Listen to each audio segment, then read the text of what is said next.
नमस्कार बंधुरा स्वागत आमार यूट्यूब चैनेले। आमरा आजके एसेছি बेंगलोरे से विख्यात गणेश मंदिर दर्शन करते। चलुन एकसाथे এই पवित्र स्थाने सौंदर्य और शांति उपभोग करी सबाई मिले।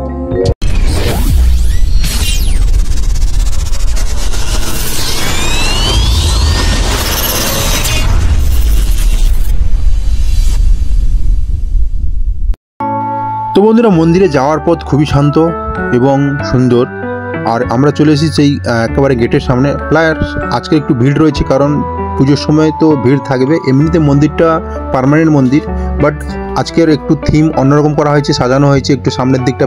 प्लस भेतरे अनेक फुलेर सज्जाय साजानो रयेछे। तो तोमादेरके भेतरे निये जाबो प्लस देखाबो मेन गणेश ठाकुरके देखाबो। एखन रास्ताय मेन ढोकार मुखे किन्तु तैरि हयेछे सेई तालपातार गणेश ठाकुर।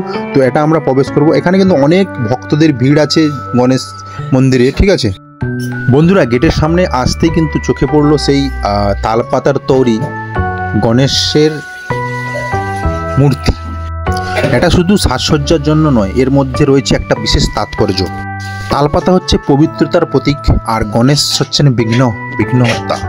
তাই ভক্তরা বিশ্বাস করেন গেটের সামনে তালপাতার গণেশ থাকলে তো বন্ধুরা মন্দিরে প্রবেশ করা মাত্রই কিন্তু সমস্ত অশুভ শক্তি দূর হয়ে যায়। দেখতে পাচ্ছেন যে কত সুন্দর করে তালপাতা কেটে কিন্তু কত সুন্দর গণেশের মূর্তি বানানো হয়েছে।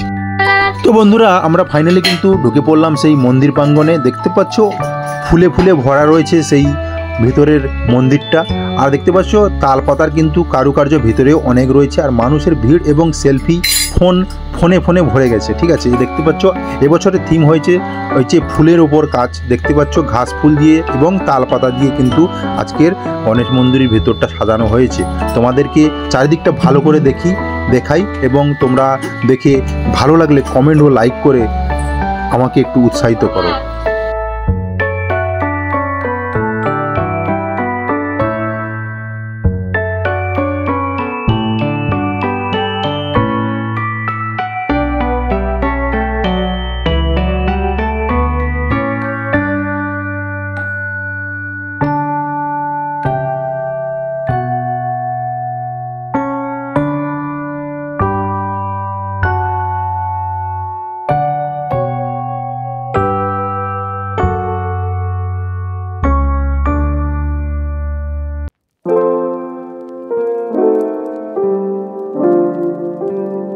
তো বন্ধু এটাই হচ্ছে মেন ঠাকুর বা যেটা হচ্ছে কিন্তু একেবারে মন্দিরের ভেতরে প্রবেশ করার পর কিন্তু দর্শন পাওয়া গেল ফাইনালি। আর তোমরা কিন্তু যারা আসবে তারা কিন্তু ভেতরে ঢুকলেই তবে দেখতে পাবে। নর্মালি এত ফুল দিয়ে সাজানো থাকে না।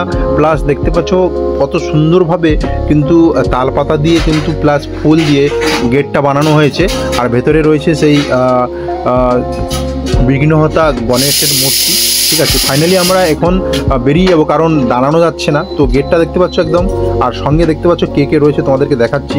এই যে দেখতে পাচ্ছ অসংখ্য ভিড় রয়েছে ভক্তদের, দেখতে পাচ্ছ সবাই সেলফি তুলছে। প্লাস আমার কিন্তু দাঁড়াতে দিচ্ছে না। আমি একটু গেটের বাইরের দিকে বেরিয়ে এসে তোমাদেরকে দেখানোর জন্য আমি একটু বেরিয়ে এসেছি কারণ যাতে পুরোটা ক্যাপচার করতে পারি। তো দেখতে পাচ্ছ ফাইনালি এইভাবে কিন্তু সাজানো হয়েছে ভিতরটা। তো বাইরটা তোমাদেরকে ঘুরে দেখাবো আর পরিবেশটা কেমন, ভিতরের পরিবেশটা সেটাও দেখাবো। আর সঙ্গে রয়েছে আমার ওয়াইফ এবং আমার ছেলে, দেখতে পাচ্ছ ওরাও কিন্তু বেরিয়ে আসছে ধীরে ধীরে। আর এখানে কিন্তু দানপেটি রয়েছে, স্ক্যানারও রয়েছে। তোমরা চাইলে স্ক্যানারে ভগবানের নামে কিন্তু পয়সা দিতে পারো। আর পাশে রয়েছে এই যে সুন্দর একটা মন্দির আর এই যে হচ্ছে তার আরেকটা মন্দির, ঠিক আছে। মন্দিরের পাশেই কিন্তু দুটো মন্দির রয়েছে, একেবারে ভেতরে গেটের ভেতরেই রয়েছে। তো স্পেশাল একটা ব্যবস্থা রয়েছে এখানে কিন্তু মেন গেটে কিন্তু 100 টাকা দিলে কিন্তু তোমাকে ভিআইপি পাস দিয়ে কিন্তু তোমাকে ভেতরে প্রবেশ করার জন্য ব্যবস্থা রয়েছে। তোমরা কিন্তু চাইলে এই লাইনে বড় লাইনে নাও দাঁড়াতে পারো। তোমরা কিন্তু চাইলে পয়সা একটু খরচা করলে কিন্তু ফাইনালি ভিআইপি কাউন্টার দিয়ে আমরা কিন্তু ভেতরে প্রবেশ করতে পারবো। আজকের এই সুন্দর দর্শন আমাদের সবার জীবনে সুখ ও শান্তি বয়ে আনুক। আপনাদের কেমন লাগলো এই ব্লগটা কমেন্ট করে জানাতে ভুলবেন না কিন্তু। ভিডিওটা ভালো লাগলে লাইক কমেন্ট এবং চ্যানেলটাকে সাবস্ক্রাইব করুন। ভালো লাগলে আমার একজন ফ্যামিলির মেম্বার হয়ে থাকুন। প্লাস একটা কথা বলবো, এখানে যে পিছনে একটা গাছ রয়েছে খুবই বড়, এখানে কিন্তু সবাই মানত করে। প্লাস আর এর পিছনে রয়েছে সেই সাই বাবা মন্দির। তো সাই বাবার মন্দিরটা তোমাদেরকে দেখাবো, মূর্তিটাও দেখাবো। দেখতে পাচ্ছ এখানে এই হচ্ছে সাই বাবার মূর্তি। তো আজকের ব্লগটা কেমন লাগলো তোমরা নিশ্চয়ই জানাবে। টাটা বাই বাই, দেখা হচ্ছে নেক্সট ব্লগ।